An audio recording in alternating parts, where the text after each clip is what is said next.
This happened just last week during my final week at home before I had to head back to college. I've been debating whether to even write about it, but what might be happening at home is something I can't stop thinking about. After I graduated high school, my parents recently moved. For years, they'd been talking about downsizing.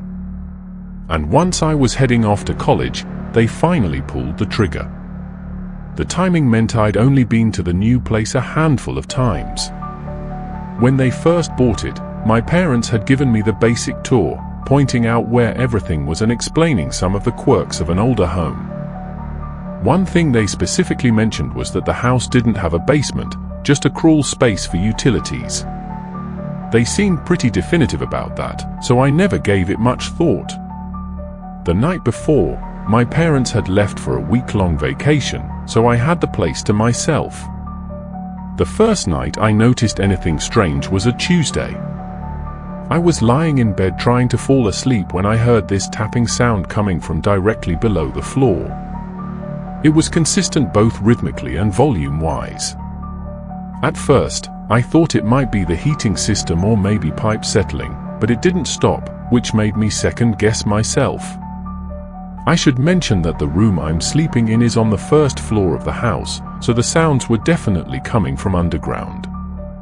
I got up and walked around the room trying to pinpoint where exactly the sound was coming from, but it seemed to be coming from everywhere beneath the floor. What made it so disturbing was that, according to my parents, there was supposed to be nothing down there but a crawl space. The idea that I was hearing sounds from below ground level when there supposedly wasn't any livable space down there was genuinely unsettling. Eventually, the tapping finally stopped and I was able to fall asleep. When I woke up the next morning, I figured that would be the end of it. I had probably just been hearing old house sounds or an animal scuttling around in the crawl space, but I was dead wrong. Later that night, around the same time, I started hearing that same tapping sound again, only this time it was noticeably louder. I explained it away and just went to sleep. But I remember feeling a lot more uncomfortable that night than the first. When the noises started up a third time in a row, I knew something was seriously wrong. That night, there was a considerable escalation. Instead of just tapping, I heard dragging and scraping sounds, too. Like some kind of animal raking its claws against something and occasionally dragging something. That's the best way I can describe what I was hearing. I kept trying to rationalize what I was hearing against what I knew about the house. The logical part of my brain kept insisting there had to be a reasonable explanation, but I couldn't think of one. The sounds were way too clear and way too purposeful to dismiss away as normal house sounds anymore. I started wondering if maybe my parents had been wrong about the basement thing or if there was some kind of utility access I didn't know about. Either way, it was freaky sitting in that dark room with nothing but scraping and tapping to keep me company. The next morning, I told my parents about what had been going on. My dad immediately told me to check the crawl space for animals, worried that maybe something had gotten in there that shouldn't have. I really didn't want to check down there, but figured I didn't have much of a choice. The crawl space entrance is right under the porch, so I had to get my hands dirty to investigate it properly. And although I was holding my breath the entire time, terrified at what I'd find down there was nothing, not even any animals. My dad seemed satisfied with that explanation and told me not to worry about it anymore. But personally, I was unsatisfied and honestly kind of frustrated with the lack of answers. I decided to look for other possible explanations. Maybe there was some kind of external access around the house I'd missed, or evidence of animals getting in somewhere else. As I was walking the perimeter, I noticed a pile of old construction materials leaning against the side of the house. Lumber, tarps, concrete blocks, stuff like that. They looked like they'd been there for a while. Maybe left over from some previous renovation project. It wasn't like I hadn't noticed the stuff until then. I just always kind of overlooked them since I never had a reason not to. I started moving materials around, thinking maybe they were covering up some kind of opening that animals could use to get under the house.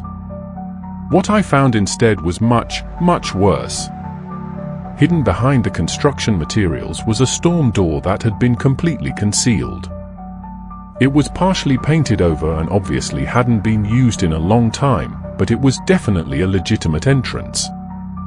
I opened it and found a set of concrete steps leading down into what was unmistakably a basement. I stood there in shock. My parents had been completely wrong about the house not having one. I didn't want to go down there. I really didn't. But I did anyway. In the limited amount of time I was down there, I realized two things.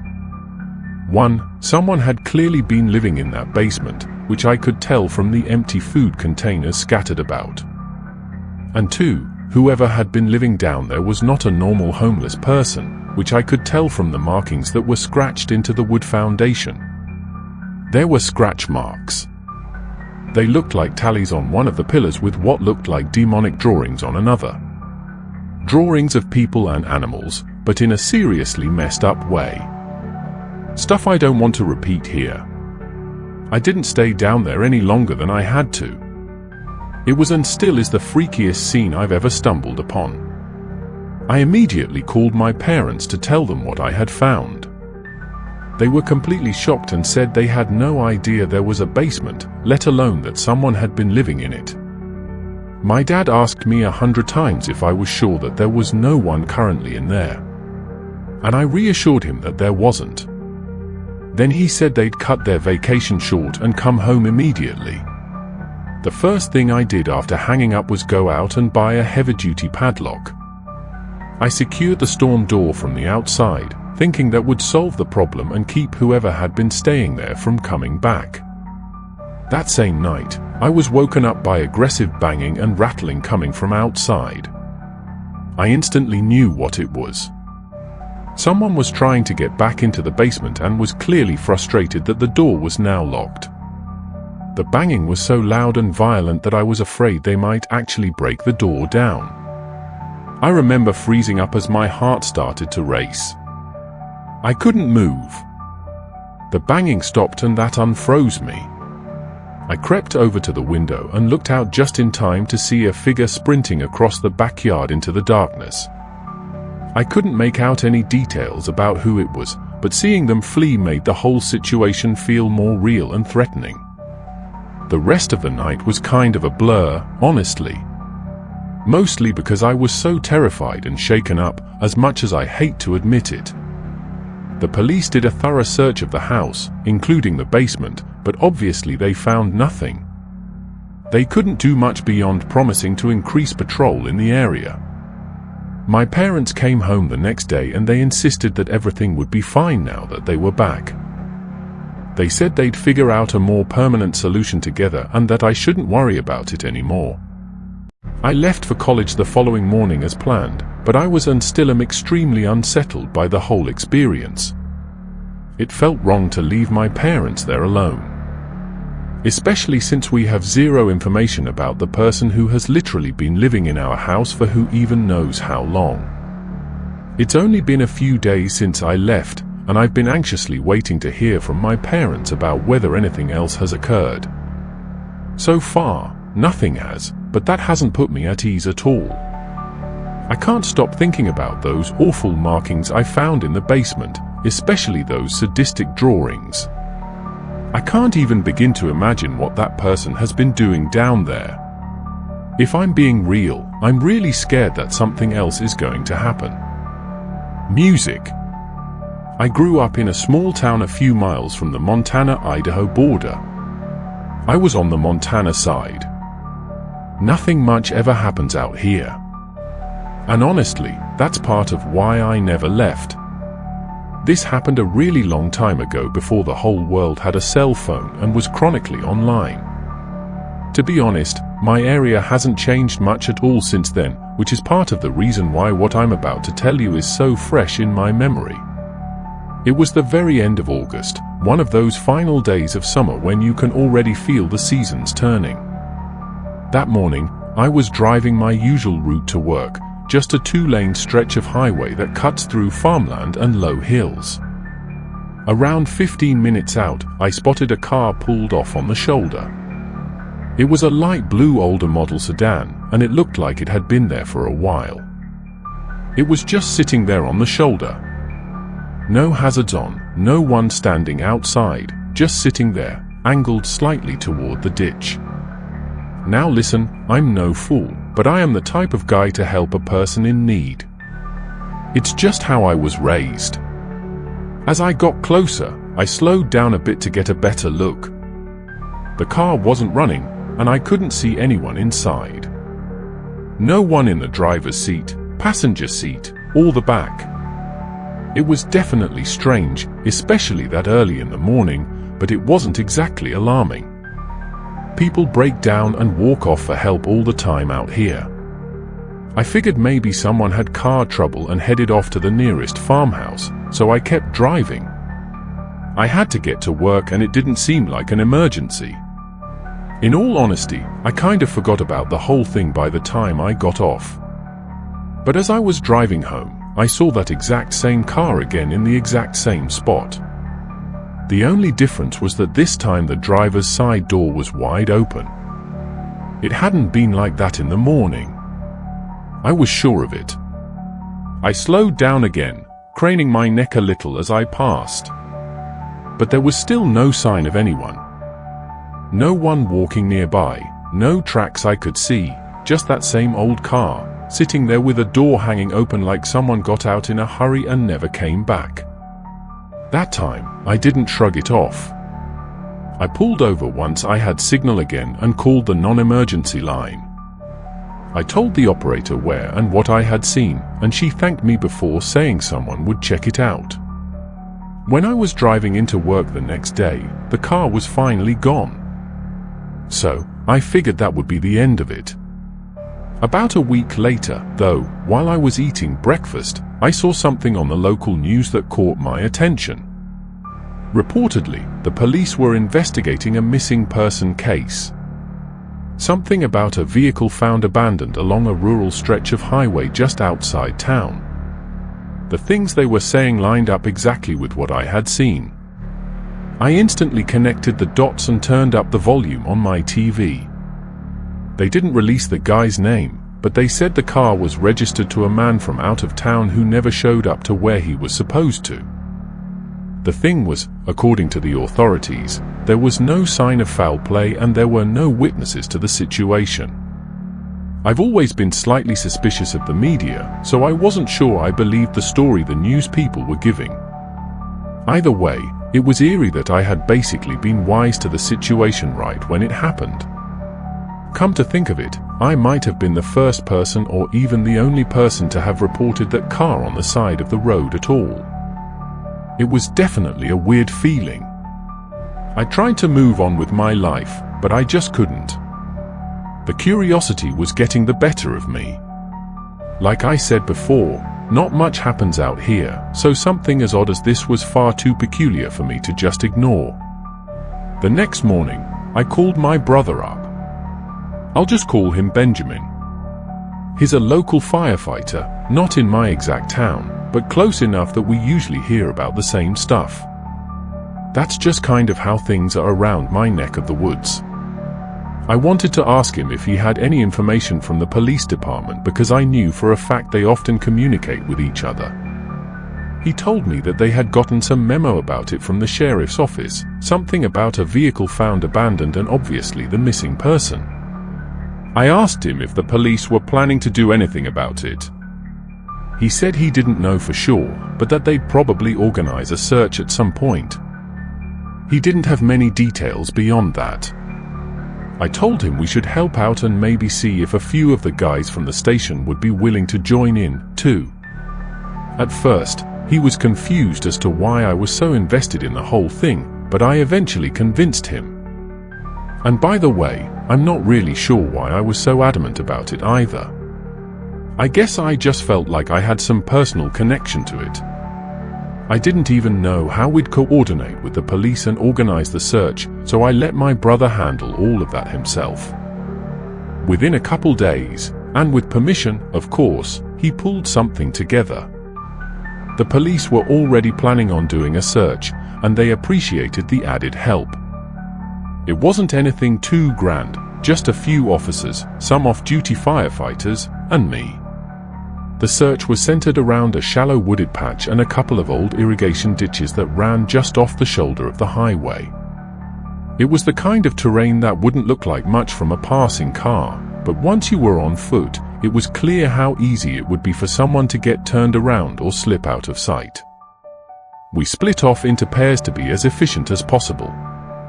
I of course paired up with my brother. About an hour into the search, one of the pairs radioed in. They spotted something through a break in the brush. We all converged on their location as quickly as possible. It turned out to be an old maintenance shack, and from the looks of it, one that probably hadn't been used in years. The whole thing was half sunken into the ground with overgrowth curling up the sides. From the road, you'd never even know it was there. The door was hanging slightly open, and I could see that the lock had been snapped off. Inside, it was dark and musty, the way you'd expect an uninhabited space to feel. But as my eyes adjusted, I started noticing signs that someone had been in there recently. There were empty water bottles and food wrappers all over the place in a way that seemed deliberate. The search team spread out to check for additional evidence both inside and around the perimeter of the shack.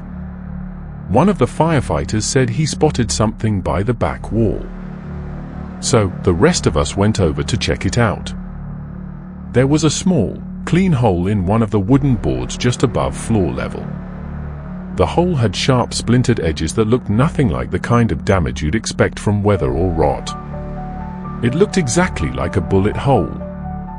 We searched thoroughly both inside the shack and around it looking for a shell casing, a slug, or any signs of blood, but there was nothing. Just that single unexplained hole in the wall that did make sense given the complete lack of other evidence. The officers radioed in the discovery to dispatch, and I could tell from their tone that this had moved beyond a simple missing person case. The lead officer gathered all of us together and said they'd take it from there. Then he specifically asked me to leave since I was the only civilian there. I felt dismissed and frustrated, but I didn't have much choice except to comply, so I left. When I called Benjamin later that evening, he gave me vague responses about what had happened after I left. Eventually, he admitted that the firefighters had also been asked to leave shortly after I departed.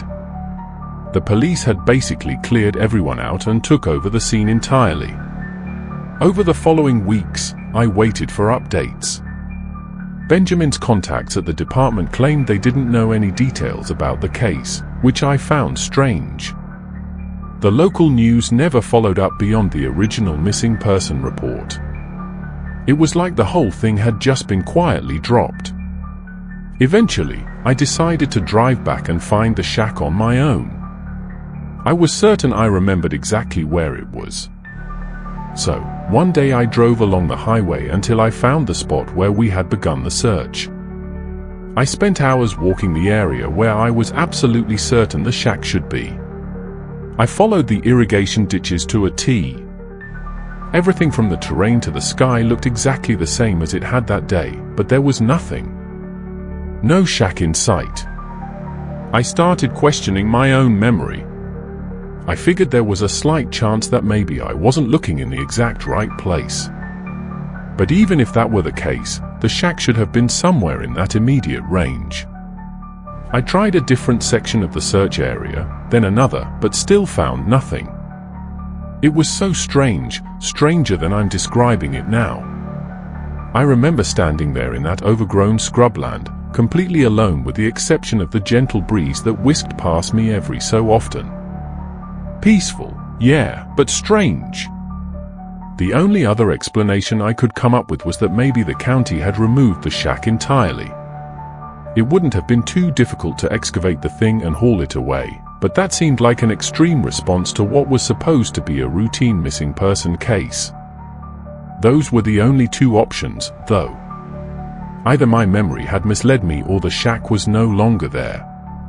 I left shortly after that. There wasn't much else I could do really. I was left with this uncomfortable feeling that something important happened during those final days of summer. Something I was briefly allowed to witness before being shut out to completely. Every year when August ends and I feel that familiar shift in the air, I think about that abandoned car and that bullet hole in the wall of a shack that may or may not have even existed.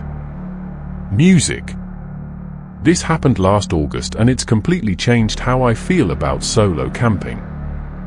When I was a kid, my dad had this end of summer tradition where he'd take me and my brother on a camping trip sometime around mid-August. Nothing elaborate, just a few days in the wilderness to mark the end of summer before school started back up. I'm in my late 20s now with a steady girlfriend and I've moved on with my life in most ways, but that end of summer camping tradition is something I've tried to keep alive. Sometimes I can convince my dad and brother to join me, but usually it's just me going solo because my girlfriend absolutely hates camping. I don't want to drag her somewhere she'll be miserable for 3 days. So, I've gotten used to the solitude. For this particular trip, I'd found what looked like a perfect spot on Google Maps, some random isolated clearing that wasn't a registered campsite or anything official. It was far enough away from any roads or trails that I figured I'd have complete privacy for a few days. I liked the idea of actually being alone out there, not surrounded by RVs and families with screaming kids like at the official sites. I downloaded the map so I'd be able to access it without service, something I always make sure to do. The hike-in took maybe 2 hours. I'm in decent shape, but I was carrying all my gear, so I took my time. I hiked until I found a suitable place to pitch my tent. It was pretty much exactly what I'd been hoping for, a nice flat area surrounded by thick pine forest with a little clearing that gave me a good view of the sky. That first night was perfect, honestly. Just me, my thoughts, and nobody asking me about work or when I was getting engaged or any of that. I made a small fire, cooked some freeze-dried pasta thing that actually wasn't half bad, and did some stargazing. The next morning, I decided to hike to a nearby river I'd spotted on my map. I figured I'd try to catch a fish for dinner. It would feel more authentic than just eating the packaged food I brought for the whole trip. Plus, it would kill some time, and out there, you've got nothing but time. I basically spent the whole day at the river, but I didn't mind. It was nice and peaceful, and even though I'm not much of a fisherman, I got lucky and actually caught a decent-sized brook trout. I threw it in my handheld cooler and started making my way back to camp. I was feeling pretty good about myself. My dad would have been proud. The problem was that I'd completely mistimed the sunset and underestimated how far I'd hiked. What should have been a leisurely walk back to my campsite turned into a trek through the woods after the sun had already gone down. Within maybe 20 minutes, it went from that golden hour light to basically full darkness. I had a headlamp, but the terrain was unfamiliar enough that I was moving pretty slowly. At one point, I noticed a faint light in the distance. It appeared to be swaying back and forth in this rhythmic pattern, like someone was walking with a lantern or a flashlight. At first, I was actually relieved. Maybe there was another camper out there. We could help each other navigate back to wherever we were supposed to be. After all, if you're hiking through overgrown wilderness at that time of night, you've definitely screwed something up or mistimed something, just like I had. As I watched the light, I realized it was getting closer to me, meaning whoever was holding it was walking in my direction. Not wanting to spook them, I decided to announce my presence and yelled out a friendly hello, followed by asking if they were camping, too. I kept my tone as friendly and unconfrontational as possible. The light immediately stopped swaying. I watched as it sat perfectly still for several seconds, which struck me as odd. Then, without warning, it shut off completely, which struck me as even odder. Another few seconds passed, and I stared at the now pitch black spot where the light had just been. And then, out of nowhere, I heard this violent crashing through the underbrush, like someone running full speed through the forest, but not toward or away from me, off to the left, perpendicular to where I was standing. It was unmistakable. My heart was going pretty good at that point. The whole thing was really disturbing. I can't even begin to describe how uncomfortable I was. Everything about it was just so wrong. Why would someone run away like that? Even if I'd startled them, the normal reaction would be to say something back, right? Or at the very least, back away slowly, not spring through the woods in the dark. I tried rationalizing it the whole way back to my campsite. The best explanation I could come up with was that I had somehow scared them by calling out. After all, they had no way of knowing that I meant no harm, and encountering a stranger in the middle of nowhere at night could be frightening for anyone. But still, I couldn't shake the feeling that something was off. The secluded nature of the area made it unlikely that there would be other campers around, and most people would at least respond when someone called out to them, let alone in a friendly way. I picked up the pace and made it back to my campsite, but I was so unsettled that I didn't even bother making a fire to cook the fish. I just sat in my tent, ate some of my packed food, and tried to read my book before calling it an early night. I'm normally a pretty heavy sleeper, especially when I'm camping and exhausted from hiking all day. So, when I woke up randomly in the middle of the night, I knew something was off. I listened to my surroundings for a few minutes, but everything sounded normal. Just the usual forest noises you'd expect. Before trying to go back to sleep, I realized I needed to step outside to relieve myself. I unzipped my tent and started to poke my head out. The moon was pretty bright, enough that I could see the clearing without my headlamp. The moment I got a clear view of my campsite, I froze. There was someone standing there maybe 15 feet from my tent. I couldn't make out any details, just the silhouette of a person where there absolutely should not have been a person. They were just standing there motionlessly like they were watching my tent. I'd never been in a situation like that before, and I honestly had no idea what to do. My mind was racing, but my body wouldn't move. Surely, whoever was there had seen or heard me unzip the tent, and they probably also knew that I was now aware they were standing there. I was likely moments away from being attacked. As soon as I started thinking along the lines of life and death, my survival instinct took over, and I was able to snap myself out of my haze. I reached for the switchblade I always kept by the entrance of my tent and called out loudly, asking who was there. The moment I spoke, the figure started sprinting directly toward my tent, catching me completely off guard. No warning, just 0 to full sprint instantly, shrieking in a shrill, unnatural scream that didn't even sound human. They hit me before I could even process what was happening. The two of us started rolling around on the ground, and the guy, definitely a man judging by the voice, began clawing at my face like an animal, not punching, literally clawing like he was trying to rip me to shreds. I managed to get the switchblade between us and sliced at his hand before dropping it in the struggle. Even though I hadn't gotten off the cleanest strike, cutting his hand was apparently enough because he immediately started shrieking and got off of me. He went crashing through the woods again. Only this time, I could hear him screaming or laughing or making whatever sick noise he was making.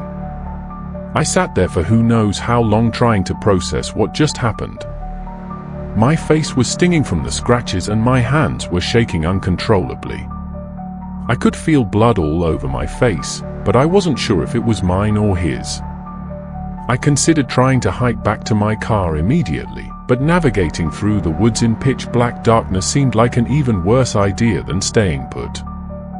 I only really had one option at that point: spend the rest of the night sitting in my tent, switchblade in hand, listening to every little sound and expecting the man to come back at any moment. It was the longest night of my life, but I eventually made it to daylight. The second there was enough light to see, I packed up my gear as quietly as possible and hiked back to my car at a significantly faster pace than I had been going on the way in. As soon as I got to my car, I sped out of there without another thought. I thought about calling the police, but what would I even say? Some guy attacked me in the woods where I was camping illegally. They probably would have just told me that's what I get for camping alone in remote spots. So, I didn't. The whole drive home, I kept thinking about how close I'd come to something really bad happening. If I hadn't had that knife, or if the guy hadn't run off when I cut him, things could have ended very differently. But that's not even the craziest part. The thing that still makes my head spin is just the fact that he was even there. Like, he obviously wasn't camping and he obviously wasn't a normal person. That much was clear from the fact that he tracked me down in pitch black darkness and attacked me. And that scream, it honestly spooks me just thinking about how brutal it was. Definitely human, but twisted in some truly unnatural way. I haven't been solo camping since then, and I'm not sure I ever will again.